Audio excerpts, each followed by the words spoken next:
Aand, Ry. Hallo. Is jy besig om vir die vuur voor te berei? Ja, ek neem 'n bietjie hout fyn maak dat ons bietjie kan 'n lekker vuur maak vanaand. Hang nou natuurlik af wat jy gaan braai, nê? Yes, ja. Ewe skielik het hulle almal besef hoorie, maar as hulle nie gaan begin oopmaak en actually share en vra wat hulle wil vra en sê wat hulle wil sê nie, gaan hulle nie weet wat se kant toe om te gaan nie. Ons het toe vanoggend het ek nie gaan draf nie, ek het elkeen so een vir een gevat en ons het 'n entjie gaan stap en net 'n bietjie gechat. En ek moet sê dit het baie gehelp. Wat was die lekkerste ding wat jy vanoggend gehoor het? Dat hulle hier is vir my en nie net ek het begin twyfel is hulle hier actually vir my of wat gaan aan en net om te hoor ons is actually hierso vir jou en vir jou hart. Dit was lekker om te hoor. So ek het baie hoop vir wat voor lê. Sien baie uit vir die res van die week. Neil, vertel vir my bietjie oor gisteraand. Wat het gebeur toe ek nou die plaas verlaat het?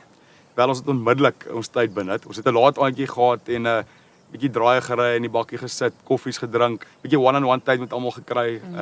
So ek dink almal weet waar ek staan met hulle en waartoe ons gaan in die volgende paar dae.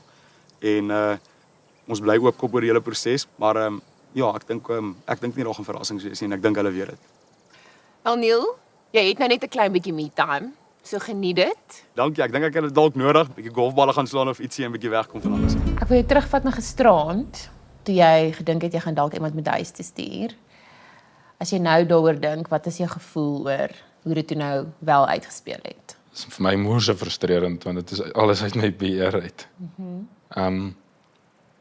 Is vir my sleg om met iemand anders se emosies te werk en wat ek weet wat kan seer kry en goed, so is my baie sleg om iemand in 'n lyntjie te hou of en in 'n geval nog vir beide dieselfde aandag te gee en intensiteit, dit wil ek amper sê te gee. So dit maak dit ingewikkeld. Maar moet jy nie nou juist bietjie spasie maak vir moontlik verlief of potensiaal of wat ook al in die middel kan wees nie? Ja, nee, ek dink die spasie is obviously daar.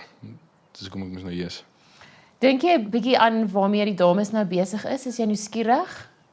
Ja, ek is baie nuuskierig om te weet hoe ondervind hulle my plaaslike mense hier en my favourite padstal, want op die einde van die dag is dit daai mense wat deel van hulle lewe gaan word en hulle wêreld. So ek is bly hulle die kans gekry om die Karoo se juwele te ontmoet.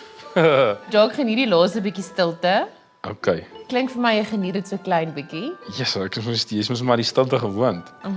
So ek gaan nou nie langer jou alleen tyd steel nie. Jou me time. Dankie Marcel.